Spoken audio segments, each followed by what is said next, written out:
ஒரு சமூக சேவகர் குடிக்கிறதுனால இருக்கிற பின்விளைவுகள், தீமைகள், அதை பற்றி எக்ஸ்பிளைன் பண்ணுறதுக்காக ஒரு ப்ரோக்ராம் ஆர்கனைஸ் பண்ணியிருந்தார். அவர் என்ன பண்ணார், எல்லா குடிமகன்கள் அவங்களெல்லாம் வந்து வர வச்சு ஒரு ஒரு ப்ரோக்ராம் பண்ணார். அந்த ப்ரோக்ராமில் ஒரு ஸ்டேஜில் நின்றுட்டு 2 பாட்டில் வச்சார். ஒரு பாட்டில் ஃபுல்லாக தண்ணி இருந்தது, இன்னொரு பாட்டில் ஃபுல்லாக சாராயம் இருந்தது. இவர் என்ன பண்ணார், ஒரு மண்புழு எடுத்து தண்ணியில் போட்டார். அந்த மண்புழு நல்லா நீச்சல் அடிச்சது. அதே மண்புழுவை எடுத்து அந்த சாராயத்தில் போட்டார். அந்த மண்புழு செத்துருச்சு. குடிக்கிறதுனால நம்மளுடைய உடல் உறுப்புகள்லாம் பாதிக்கப்படும் அப்படின்ற விஷயத்தை விளக்குறதுக்காக அவர் இதை செஞ்சு காமிச்சார். செஞ்சுட்டு மக்கள்கிட்ட கேட்டார், பாருங்கப்பா, இதுலேருந்து நீங்கள் என்ன தெரிஞ்சுக்கிறீங்க அப்படின்னு கேட்டார். எல்லாம் அமைதியாக இருந்தாங்க. அதில் வந்து ஒரு பெரியவர் ஏஞ்சி பதில் சொன்னார். அவர் ஒரு குடிமகன். அவர் பதில் சொன்னார், என்னன்னா, ஐயா, சரக்கடிச்சா வயிற்றில் இருக்கிற பூச்சிலாம் இறந்துடும் அப்படின்னு தெரிஞ்சுக்கணும் ஐயா அப்படின்னார். ஸோ பாருங்கள், சில நேரத்தில் நம்மளுக்கு என்னதான் சில பேருக்கு புரிய வைக்க முயற்சி பண்ணாலும் அவங்க எப்படி புரிஞ்சுப்பாங்களோ அதை தான் அவங்க புரிஞ்சுப்பாங்க. ஸோ நேற்று நம்ம பார்த்த சில காரியங்கள் கண்டிப்பாக உங்களுடைய மனசில் நல்லா ஆழமாக பதிஞ்சிருக்குன்னு நினைக்கிறேன். நீங்களா நல்லவங்க, கண்டிப்பாக உங்கள நல்லா கரெக்டாக கிளியராக புரிஞ்சிருக்கும் அப்படின்னு நான் நினைக்கிறேன். தேவன் நம்மளுக்காக ஒரு நோக்கத்தை வைத்திருக்கிறார், ஒரு திட்டத்தை வைத்திருக்கிறார் அப்படின்றத நம்ம பார்த்தோம். இன்றைக்கி நம்ம என்ன பார்க்க போகிறோம் அப்படின்னாக்கா, ஆண்டவர் நம்மளுடைய வாழ்க்கையில் வைத்திருக்கிற இந்த பிளானை நிறைவேற்றி முடிப்பதற்கு நம்மளுக்கு ஒரு மைண்ட் செட் வேண்டும். அதுதான் இன்றைக்கி நம்ம பார்க்க போகிறோம். பாருங்க, பைபிளில் ஒரு வசனம் சொல்லுது. மத்தேயு 10ஆம் அதிகாரம் 31ஆம் வசனம் சொல்லுது, அநேகம் அடைக்கலான் குருவிகளை பார்க்கிலும் நீங்கள் விசேஷித்தவர்களாய் இருக்கிறீர்கள். இங்கிலீஷ் அழகா வருது, you are special, you are special. நாம் விசேஷித்தவர்கள், நாம் சிறப்பம்சம் மிக்கவர்கள், நாம் தனித்தன்மை வாய்ந்தவர்கள், நாம் தேவனுடைய பார்வையில உயர்ந்தவர்கள். இந்த ஒரு விஷயத்தை தான் இன்னைக்கு உங்களுடைய மனசுல பதிக்க விரும்புகிறேன். பாருங்க, இந்த வசனத்திலிருந்து ஒரு 3 காரியங்கள் நம்ம கற்றுக்கொள்ளலாம். நம்ம எந்த அளவுக்கு சிறப்பம்சம் மிக்கவர்கள், நம்ம எதனால சிறப்பம்சம் மிக்கவர்கள் அப்படின்ற விஷயங்கள்லாம் நம்ம கற்றுக்கலாம். ஒரே ஒரு நிமிஷம் நாம் மேற்கொண்டு போவதற்கு முன்பாக ஒரே ஒரு நிமிஷம் கொஞ்சம் நீங்கள் யோசிங்களேன். உங்ககிட்ட இருக்கிற ஸ்பெஷாலிட்டி என்ன? எதனால நீங்கள் சிறப்பம்சம் மிக்கவர்களாக இருக்கிறீங்க? உங்ககிட்ட இருக்கிற யூனிக்னஸ் என்ன? உங்ககிட்ட இருக்கிற தனித்தன்மை என்ன? கொஞ்சம் யோசிங்க.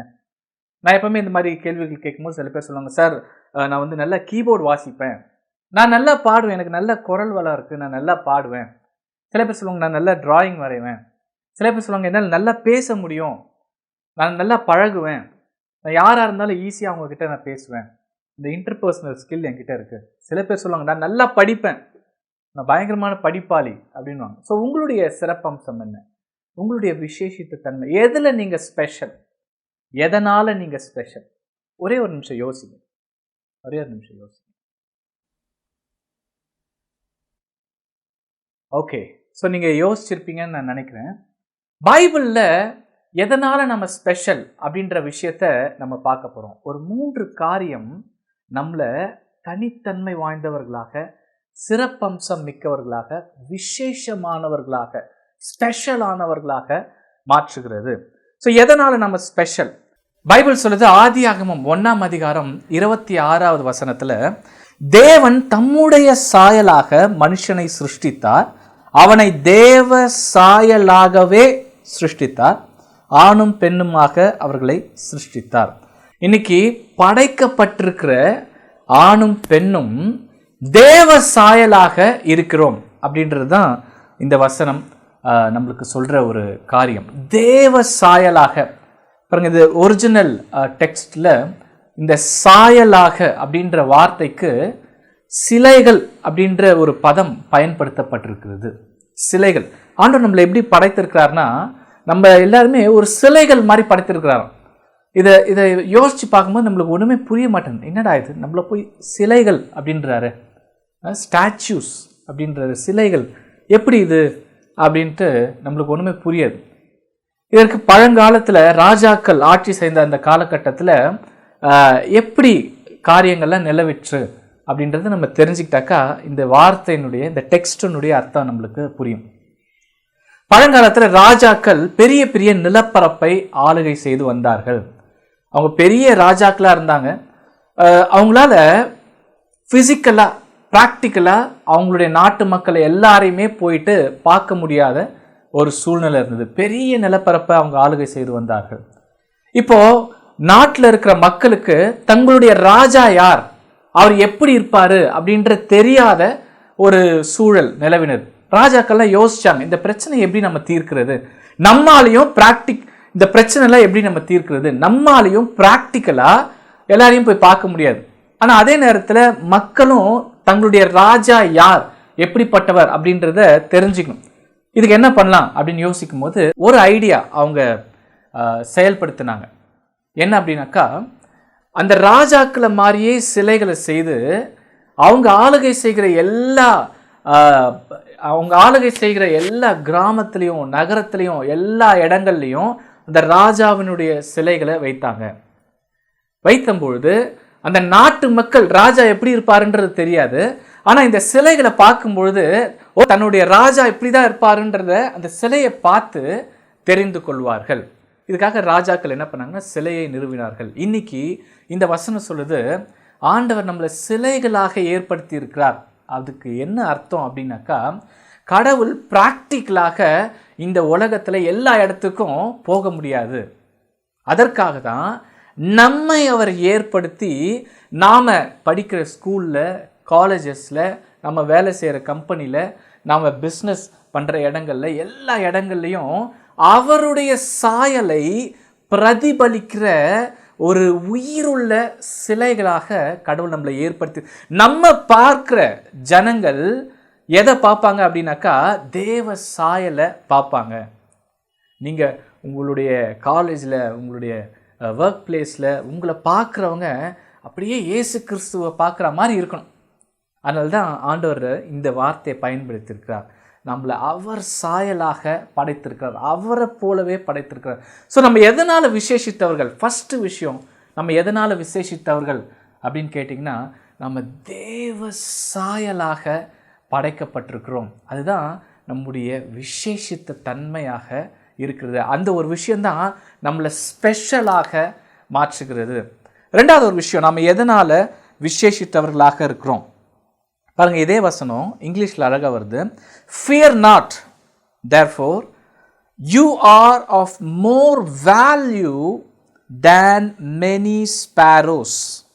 இந்த வசனம் சொல்லுது, பல ஸ்பாரோஸை விட உங்களுடைய வேல்யூ அதிகம். ரெண்டாவது ஒரு விஷயம், நம்மளுடைய ஸ்பெஷாலிட்டியை புரிஞ்சுக்கணும்னா நம்மளுடைய வேல்யூ, நம்மளுடைய மதிப்பை நாம் புரிந்து கொள்ள வேண்டும். நம்மளுடைய மதிப்பு, ஒரு சராசரி மனுஷன் இல்லை ஒரு பையன், ஒரு யங்ஸ்டர், ஒரு வாலிபன் தன்னுடைய மதிப்பை எப்படி நிர்ணயம் பண்ணுறான்னு தெரியுங்களா? சைக்காலஜிஸ்ட் சொல்கிறாங்க, ஒரு பையன் தன்னுடைய மதிப்பை எப்படி டிட்டர்மைன் பண்ணுறான் அப்படின்னாக்கா, தன்னை சுற்றி இருக்கிறவங்க, தனக்கு நெருக்கமானவர்கள் தன்னை பற்றி என்ன பேசுகிறார்களோ அந்த பையன் அதை தான் தன்னுடைய வேல்யூவாக நினைத்து கொள்கிறான். ஒரு உதாரணத்துக்கு, அவனுடைய அம்மாவோ அப்பாவோ தம்பியோ இல்லை அண்ணனோ அவனை பற்றி என்ன சொல்கிறாங்களோ இவன் அவனுடைய மனசில் அதைத்தான் தன்னுடைய வேல்யூவாக நினைக்கிறான். ஒருவேளை அவங்க அப்பா அம்மாலாம் இவன் கெட்டிக்காரன், இவன் திறமைசாலி, இவன் அறிவாளி, இவன் புத்திசாலி அப்படின்ற வார்த்தைகளை சொன்னாக்கா அவன் மனசில் நாம் ஒரு கெட்டிக்காரன், நான் ஒரு திறமைசாலி, நான் ஒரு புத்திசாலின்னு நினைப்பான். இல்லை அவங்களுடைய அப்பா அம்மா இல்லை கூட பிறந்தவங்களாம் இவன் வேஸ்ட்டு, தண்டகர்மம், எதுக்கு லாக்கி இல்லை, இதெல்லாம் பிறந்ததே வேஸ்ட்டு அப்படின்னு நினச்சாக்கா அவனும் அவனுடைய மனசில் அந்த எண்ணங்கள் தான் அவன் சிந்திப்பான் திரும்ப திரும்ப. சைக்காலஜிஸ்ட் சொல்கிறாங்க, நம்மளை சூழ்ந்து இருக்கிறவர்கள் நம்மளை பற்றி என்ன பேசுகிறாங்களோ நாம் அதைத்தான் நம்மளுடைய வேல்யூவாக, நம்முடைய மதிப்பாக கருதுவோம். பட் இது அவங்களுடைய வியூ பாயிண்ட். ஆனால் பைபிள் என்ன சொல்றதுனாக்கா, மனிதர்கள் நம்மளை பற்றி என்ன சொல்கிறாங்களோ அது நம்மளுடைய மதிப்பு கிடையாது. தேவன் வேதத்தில் நம்மளை பற்றி என்ன சொல்லியிருக்காரோ அதுதான் நம்மளுடைய மதிப்பாக இருக்கிறது. அதனால தான் பைபிள் சொல்லுது 1 சாமுவேல் 16:7 மனுஷர் பார்க்கிறபடி நான் பாரேன். மனுஷங்க எப்படி நம்மளை பார்க்குறாங்களோ அந்த மாதிரி நான் பார்க்க மாட்டேன் அப்படின்னு ஆண்டவர் நம்மளை உயர்வாக பார்க்கக்கூடிய கண்களை படைத்தவர் தான் நம்முடைய தேவன், நம்முடைய ஆண்டவர். ஸோ இந்த ஒரு விஷயத்தை எக்ஸ்பிளைன் பண்ணுறதுக்கு ஒரு சின்ன எக்ஸ்பிளனேஷனுக்காக நம்முடைய மத்தியில் ஒரு சிறப்பு விருந்தினர் அவர் வந்திருக்கிறார். இவர் ஒரு பயங்கரமான ஆள், உங்களுக்குலாம் தெரியாது இவர். அதனால் இன்றைக்கி நம்ம அவரை இன்ட்ரடியூஸ் பண்ண போகிறோம். ஒரு ஸ்பெஷல் கெஸ்ட், சீஃப் கெஸ்ட் நம்ம மத்தியில் வந்திருக்கிறார். முடிஞ்சால் நீங்கள் என்ன பண்ணுங்கள், கை தட்டி அவரை வரவேறுங்க. ஓகே, வாங்க. ஓகே, ஸோ இவர் நீங்கள் எங்கேயும் பார்த்துருக்க முடியாது, இவர் ரொம்ப ஸ்பெஷலான ஆள். இன்றைக்கி சில விஷயங்களை எக்ஸ்பிளைன் பண்ணுறதுக்காக இவர் இங்கே வந்திருக்கிறாரு. ஓகே, இவருடைய பேர் முகேஷ். தேவன் நம்மளை எப்படி பார்க்குறாரு, மனுஷங்க நம்மளை எப்படி பார்க்குறாங்க, இந்த ஒரு சின்ன விஷயத்தை எக்ஸ்பிளைன் பண்ணுறதுக்காக தான் இப்போ நம்ம இவரை கூப்பிட்டுருக்குறோம். முகேஷ் சார், மனுஷங்க நம்மளை எப்படி பார்க்குறாங்க ஃபர்ஸ்ட் நம்ம அதை பார்ப்போம். முகேஷ், உங்ககிட்ட எவ்வளோ காசு இருக்கு? காசு இல்லையா? காசு இல்லை. காசு இல்லையா? 1 ரூபா 2 ரூபா 5 ரூபா இருக்கு. 5 ரூபா இருக்கா? தாங்க. ஓகே, நல்லா கவனிங்க. இவர்கிட்ட எவ்வளோ இருக்குன்னா 5 ரூபா இருக்குது. சரிங்களா? இவர் பயங்கரமான ஒரு பணக்காரர், பேங்க் அக்கௌண்ட்டில் நிறைய வச்சிருக்காரு. ஒருவேளை உங்களுக்கு எதாவது தேவை அப்படின்னாக்கா நீங்கள் என்ன பண்ணலாம், அவர்கிட்ட கேட்டுக்கலாம். பட் இப்போ இவருடைய மொத்த சொத்தை இந்த 5 ரூபா தான் வச்சுக்கோங்களேன், ஒரு உதாரணத்துக்கு. இப்போ ஒருத்தர்கிட்ட வெறும் 5 ரூபா தான் இருக்குது. அவரை இந்த உலகம் எப்படி பார்க்கும், அவரை பற்றி என்ன பேசும், கொஞ்சம் யோசிங்க. என்னென்னலாம் பேசும் நீங்கள் கொஞ்சம் யோசிங்க. என்ன பேசும்? ஒன்றும் இல்லாதவர், கையால் ஆகாதவர், ஏழை, காசு இல்லாதவன், இப்படி தான் இந்த உலகம் பேசும். ஸோ நம்மளை இந்த உலகம் பார்க்குற விதம் அப்படி தான். நம்மளுடைய தோற்றம், நம்மளுடைய நிலைமை, இதை பார்த்து தான் இந்த உலகம் எடை போடும். இதை தான் நம்மளுடைய மதிப்பாக நினைக்கும். இதுதான் இந்த உலகம் பார்க்குற விதம். ஆனால் தேவன் நம்மளை எப்படி பார்க்குறாரு தெரியுங்களா? இந்த உலகம் பார்க்குது, இவர்கிட்ட எவ்வளோ இருக்குது? 5 ரூபா தான் இருக்குது. ஆனால் தேவன் நம்மளை எப்படி பார்க்குறாரு தெரியுங்களா? ரொம்ப உயர்வாக பார்க்குறாரு. இப்போ பாருங்கள், நம்ம முகேஷ் இருக்கிறாரு. தேவன் எப்படி பார்க்குறாருன்னா, முகேஷ் உங்ககிட்ட கிட்னி இருக்குதா? இருக்கா? சரி, பாருங்கள், கிட்னி இருக்குதா அவர்கிட்ட? எத்தனை கிட்னி இருக்குது? 2 கிட்னி இருக்கு. ஒரு கிட்னியினுடைய விலை எவ்வளோங்க? கொஞ்சம் யோசிங்க. ஒரு கிட்னியினுடைய விலை ஒருத்தர் தான் 20 லட்ச ரூபா கொடுத்தலாம் வாங்கியிருக்காரு. சராசரியாக ஒரு 10 லட்ச ரூபா வச்சுக்கோங்களேன். யோசிச்சு பாருங்கள், 2 கிட்னி இருக்குது. அப்போ இவர்கிட்ட எவ்வளோ இருக்குது? 20 லட்ச ரூபா இருக்குது. முகேஷ் கிட்ட கையில் எவ்வளோ இருக்குது? 5 ரூபா. ஆனால் உள்ளே எவ்வளோ இருக்குது? 20 லட்சம் ரூபாய் இருக்குது. ஒரு வேளை நம்ம சர்ச்சை எக்ஸ்டெண்ட் பண்ணி கட்டுறதுக்கு நம்மளுக்கு காசு தேவைப்படுதுன்னு வச்சுக்கோங்களேன். என்ன பண்ணலாம்? என்ன பண்ணலாம்? முகேஷனுடைய ஒரு கிட்னியை நாம் ஆண்டவருக்காக கொடுக்கலாம். அப்படிலாம் ஏதாவது பண்ணுற போகிறீங்க? ஓகே, ஸோ கொஞ்சம் ரிசர்ச்சர்ஸ் என்ன பண்ணாங்க, ஒரு மனுஷனுடைய வேல்யூ என்ன அப்படின்னு ஒரு எஸ்டிமேட் போட்டாங்க. அந்த எஸ்டிமேட்டில் என்ன தெரியுங்களா வந்தது? முகேஷ் கிட்ட இருக்கிற kidney, heart, lungs, liver, brain, blood, enzymes எல்லாத்தையும் சேர்த்து மொத்தமாக சேர்த்து ஒரு விலையை போட்டாங்க. அதனுடைய விலை எவ்வளோ தெரியுங்களா? $6 மில்லியன். 6 மில்லியன் நம்ம இந்திய மதிப்பு படி எவ்வளோ தெரியுங்களா? 43 கோடி ரூபாய். 43 கோடி ரூபாய். கொஞ்சம் யோசிச்சு பாருங்க, உங்களுக்கு முன்னாடி யார் நிற்கிறா? ஒரு கோடீஸ்வரன் நிற்கிறார். முகேஷ் யாரு? முகேஷ் அம்பானி மாதிரி ஒரு கோடீஸ்வரன். கையில் எவ்வளோ இருக்குது? 5 ரூபாய். அது பிரச்சனை கிடையாது. ஆள் யாரு? கோடீஸ்வரன், நடமாடும் கோடீஸ்வரன் அவர். ஸோ இதுதான் தேவன் நம்மளை பார்க்குற விதம். மனுஷங்க எப்படி பார்ப்பாங்கன்னா, நம்மக்கிட்ட என்ன இருக்குது அப்படின்னு தான் பார்ப்பாங்க. ஆனால் தேவன் நம்மளை உயர்வாக பார்க்குறாரு, உயர்வாக பார்க்குறாரு. இந்த 43 கோடி ரூபாய் சொன்னாங்களே, இதை விட உயர்வாக பார்க்குறாரு. ஒரு தேங்க்யூ முகேஷ், தேங்க்யூ. இந்தாங்க 5 ரூபாய், தேங்க்யூ. ஆண்டவர் நம்மளை எப்படி பார்க்குறாரு? இன்னும் ஒரு சின்ன எக்ஸாம்பிள் சொல்லணும் பாருங்களேன். நம்ம ஒரு துணி கடைக்கு போகிறோம், அங்கே துணியெல்லாம் பர்ச்சேஸ் பண்ணுறோம். நம்மளுக்கு அந்த துணியினுடைய வேல்யூ இல்லை குவாலிட்டி நம்மளுக்கு தெரியல. துணி எப்படி தரம் பார்த்து வாங்குறதுன்னு நமக்கு தெரியல. நம்ம என்ன பண்ணுவோம்? கொஞ்சம் யோசிங்க. தரம் பார்த்து வாங்க தெரிஞ்சவங்க, குவாலிட்டி பார்த்து வாங்க தெரிஞ்சவங்க வாங்கிடுவாங்க. தெரியாதவங்க என்ன பண்ணுவாங்க? எது விலை அதிகமாக இருக்குதோ அது நல்ல தரமான பொருளாக இருக்கும் அப்படின்னு நினச்சி விலை அதிகமாக இருக்கிற பொருட்களை, துணியை வாங்குவாங்க. அப்போ ஒரு ஒரு ஒரு பொருளினுடைய தரம் தெரிஞ்சுக்கணும் அப்படின்னாக்கா அந்த பொருளுடைய விலை தெரிஞ்சாலே போதும், அதனுடைய தரம் தெரியும். அப்போ விலை அதிகமாக இருக்கிறது தரம் உயர்ந்தது அப்படின்னு நம்ம ஒரு முடிவுக்கு வரலாம். சரிங்களா? இப்போ நமக்கு ஒரு விலை நியமிக்கப்பட்டிருக்கிறது. கொஞ்சம் யோசிச்சு பாருங்க. நமக்குன்னு ஒரு விலையை வச்சிருக்கிறாங்க. நம்முடைய விலை என்ன?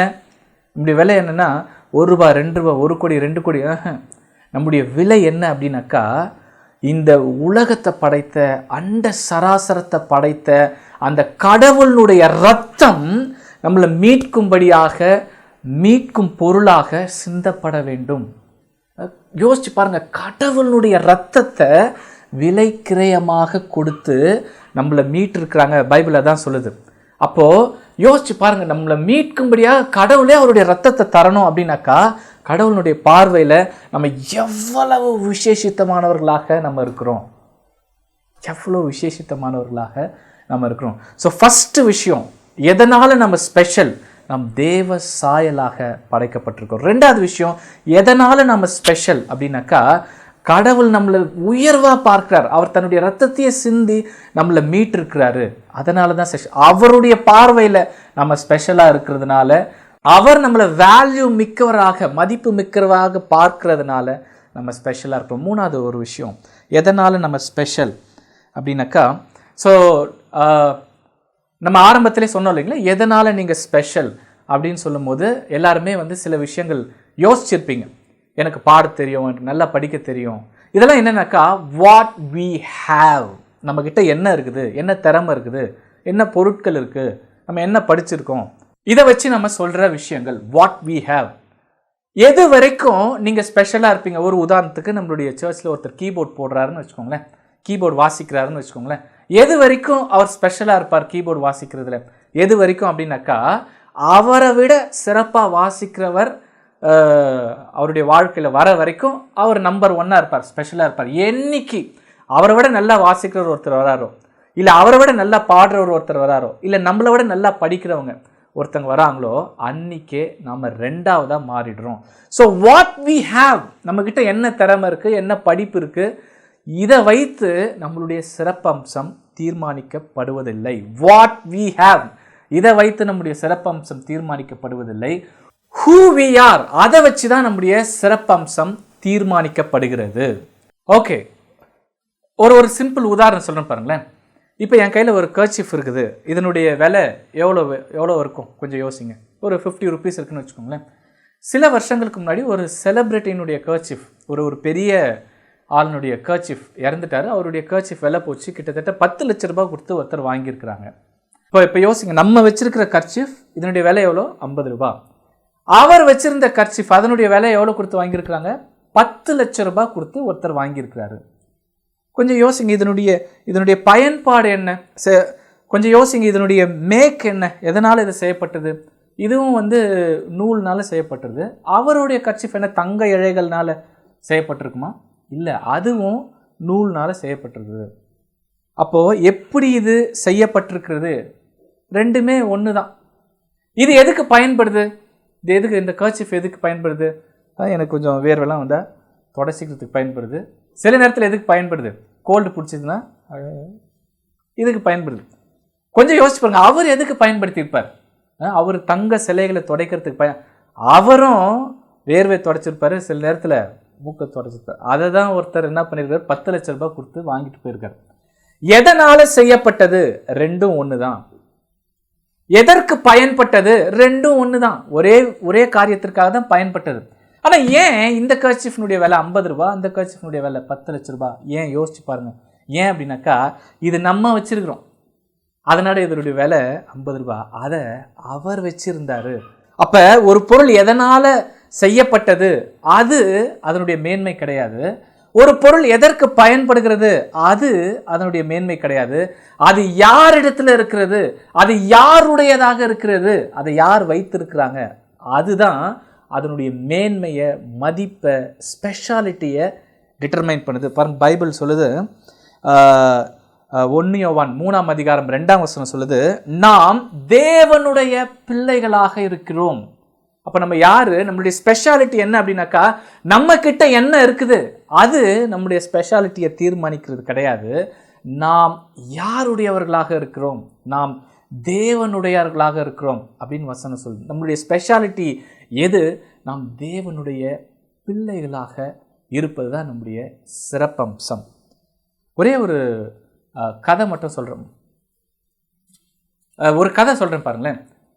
அமெரிக்காவில் டெனாசி அப்படின்ற ஒரு ஸ்டேட்டில் ஒரு மலைப்பாங்கான ஒரு இடத்துல ஒரு அம்மாவுக்கு குழந்தை பிறந்தது.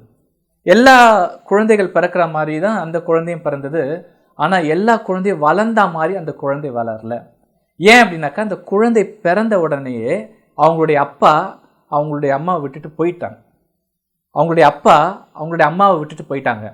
ஸோ பிறக்கும் போதே இந்த குழந்தை அப்பா இல்லாத குழந்தையாக பிறந்தது. அந்த குழந்தை கொஞ்சம் கொஞ்சமாக வளர ஆரம்பிச்சது. அது ஒரு சின்ன கிராமம். கொஞ்சம் கொஞ்சமாக வளர ஆரம்பிச்சது. அந்த குழந்தை, அப்பா இல்லாத அந்த குழந்தைய எல்லாரும் கிண்டல் பண்ண ஆரம்பித்தாங்க. எல்லாரும் அந்த குழந்தைய பார்த்து கேட்பாங்க, ஹூ இஸ் யுவர் ஃபாதர்? உன்னுடைய அப்பா யார்? உன்னுடைய அப்பா பேர் என்ன? அப்பா பேர் தெரியாதவனே அப்படின்னு கிண்டல் பண்ண ஆரம்பித்தாங்க. அந்த குழந்தை எப்பவுமே புறக்கணிப்பிலே இருந்தது, தனிமையிலே இருந்தது. இப்படியே அந்த குழந்தை வளர்ந்தது. அந்த குழந்தை ஸ்கூலுக்கு போச்சு. பையன் அவன் ஸ்கூலுக்கு போனான். ஸ்கூல்லையும் இதே பிரச்சனை தான். அதனாலே அவன் யாரோடும் பழக மாட்டான். சாப்பாடு கூட தனியாக தான் சாப்பிடுவான். விளையாட போகும்போது கூட இதே கேள்வி தான், உன்னுடைய அப்பா யார்? உன்னுடைய அப்பா. அவங்க அம்மா அவனை கடைக்கு கூப்பிட்டு போனாலும் கடையில் இருக்கிறவங்க கேட்பாங்க, உன்னுடைய அப்பா யார்? உன்னுடைய அப்பா யார்? அப்பா பேர் தெரியாதவனே அப்படின்னு கிண்டல் பண்ண ஆரம்பித்தாங்க. அது ஒரு சின்ன கிராமம். இப்படியே அவன் வளரும் பொழுது அவனுக்கு ஒரு 12 வயசு ஆச்சு. அவன் 12 வயசு ஆகும்பொழுது ஒரு நாள், ஸ்பெசிஃபிக்காக சொல்லணும்னா ஜனவரி 26 அவன் என்ன பண்ணனா, வாழ்க்கையில் இது வரைக்கும் அவன் சர்ச்சுக்கே போனது கிடையாது. அன்றைக்கி தான் வாழ்க்கையில் முதல் முறையாக சரி நம்ம ஒரு சர்ச்சுக்கு போவோமே அப்படின்ட்டு அவங்களுடைய அந்த கிராமத்தில் இருக்கிற ஒரே ஒரு சர்ச், அந்த சர்ச்சுக்கு போக ஆரம்பிச்சு. இது வரைக்கும் இந்த 12 வயசு ஆகுது, இது வரைக்கும் அவன் வாழ்க்கையில் சர்ச்சுக்குள்ளே என்டர் ஆனதே கிடையாது. அன்றைக்கி தான் ஃபஸ்ட் டைமாக அவன் உள்ளே போனான்.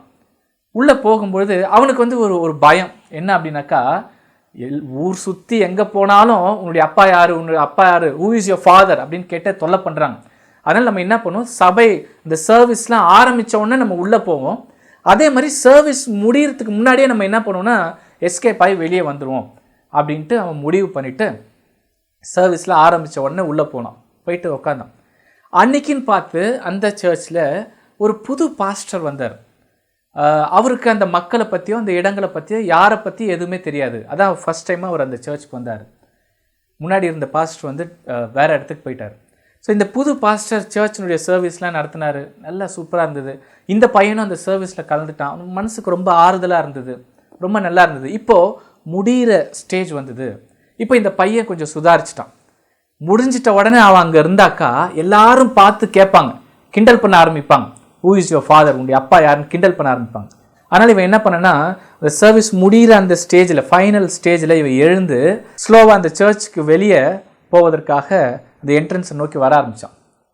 இதுக்கு நடுவில் அந்த பாஸ்டரும் சர்வீஸை முடிச்சுட்டே இருந்தார். புதுசாக அவர் வந்ததுனால எல்லாரையுமே பார்த்து நம்ம விஷ் பண்ணுவோமே அப்படின்ட்டு அவரும் என்ன பண்ணார், அந்த சர்வீஸ் முடிக்கிற அந்த விஷயத்த கூட இருந்தவங்க கிட்ட கொடுத்துட்டு இவர் பின்பக்கம் வழியாக சர்ச்சினுடைய என்ட்ரன்ஸில் நின்றுட்டார். போகிறவங்க எல்லாரையும் நம்ம விஷ் பண்ணி அனுப்புவோம் அப்படின்ற நோக்கத்திற்காக. இப்போது சர்வீஸ் முடிய போது இந்த பையன் ஸ்லோவாக என்ட்ரன்ஸை நோக்கி போகிறான். என்ட்ரன்ஸில் ஏற்கனவே அந்த புது பாஸ்டர் வெயிட் பண்ணிட்டு இருக்கிறாரு. கரெக்டாக சர்வீஸ் முடிஞ்சது, மக்கள் எல்லாம் திரும்பினாங்க. இந்த பையன் என்ட்ரன்ஸை நோக்கி போனான். அந்த இடத்துல பாஸ்டர் இருந்தாங்க. அந்த பாஸ்டர், என்னடா எல்லாருமே இருக்கிறாங்க, இந்த பையன் மட்டும் எழுந்து வரானே அப்படின்ட்டு இந்த பையனை பற்றி விசாரிக்கிறதுக்காக, தம்பி நீ மட்டும் வரியேப்பா, உங்க கூட யாருமே வரலையா? ஹூ இஸ் யுவர் ஃபாதர் அப்படின்னு ஒரு வார்த்தையை கேட்டார். நல்லா யோசிச்சு பாருங்களேன். Who is your father? உன்னுடைய அப்பா யார்? இந்த பாஸ்டர் கேட்டதற்கான நோக்கம் இவனுடைய அப்பா யார் தெரிஞ்சுக்கிறதுக்காக கேட்டார். ஆனால் இந்த ஹூ இஸ் யுவர் ஃபாதர் அப்படின்ற அந்த கேள்வியை கேட்ட உடனே அந்த பையனுடைய கண்ணில் இருந்து கண்ணீர் வர ஆரம்பிச்சது. ஏன் அப்படின்னா, இந்த 12 வருஷமும் அந்த கிராம மக்கள் எல்லாம் சேர்ந்து கிண்டல் பண்ணி அவனுடைய மனசை காயப்படுத்துறதுக்கு பயன்படுத்தின அந்த அந்த விஷயம்தான் ஹூ இஸ் யுவர் ஃபாதர். இந்த 12 வருஷமும் அவனுடைய மனதில் அலைமோதி கொண்டிருந்த ஒரு கேள்வி, அவன் பதில் தேட முயற்சி செய்து கொண்டிருந்த ஒரு கேள்வி என்ன அப்படின்னாக்கா, ஹூ இஸ் யுவர் ஃபாதர், என்னுடைய அப்பா யார் அப்படின்ற விஷயம்தான். இதை சொன்ன உடனே அவனுடைய அந்த பாஸ்டர் கேட்ட உடனே அவனுடைய கண்ணிலேருந்து தண்ணியாக வர ஆரம்பிச்சுது. சுற்றி இருந்த அந்த கிராம மக்களும் அந்த சர்ச்சுக்குள்ளே இருந்தவங்க எல்லாருமே அப்படியே ஷாக் ஆகி நின்ட்டாங்க.